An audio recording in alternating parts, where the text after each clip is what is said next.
Iran, Russia చమురు కొనుగోళ్లపై గతంలో ఇచ్చిన ఆంక్షలను కొనసాగించబోమని అమెరికా ఆర్థిక శాఖ మంత్రి స్కాట్ బెసెంట్ తాజాగా తేల్చి చెప్పారు. కొన్ని రోజుల క్రితం అంతర్జాతీయ మార్కెట్లో ముడి చమురు ధరలు పెరిగిన వేళ రష్యా, ఇరాన్ క్రూడ్ ఆయిల్ పై ఉన్న ఆంక్షలను యుఎస్ తాత్కాలికంగా పక్కన పెట్టేసింది. నౌకల్లో లోడ్ చేసిన ముడి చమురు, రవాణాలో ఉన్న క్రూడ్ ఆయిల్ ను కొనుగోలు చేయొచ్చని అప్పట్లో అమెరికా పేర్కొంది. అయితే ఈ సడలింపును ఇకపై కొనసాగించేది లేదని మంత్రి స్కాట్ బెసెంట్ తాజాగా అంతర్జాతీయ మీడియాకు ఇచ్చిన ఇంటర్వ్యూలో స్పష్టం చేశారు. ఇరాన్ పై యుఎస్ దిగ్బంధనం గురించి కూడా మంత్రి బెసెంట్ పలు కీలక వ్యాఖ్యలు చేశారు.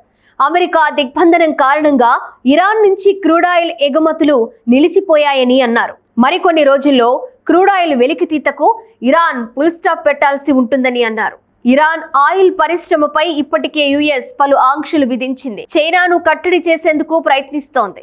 ఇరాన్కు చెందిన సుమారు 40 షిప్పింగ్ సంస్థలు, రవాణా నౌకలపై యుఎస్ ఆంక్షలు విధించింది. చైనాకు చెందిన ఒక రిఫైనరీని కూడా టార్గెట్ చేసింది. ఆంక్షలను ఎదుర్కొంటున్న సంస్థలు, నౌకల్లో అధిక శాతం చైనాతో లావాదేవీలు జరిపినవేనని యుఎస్ అధికారులు చెప్తున్నారు.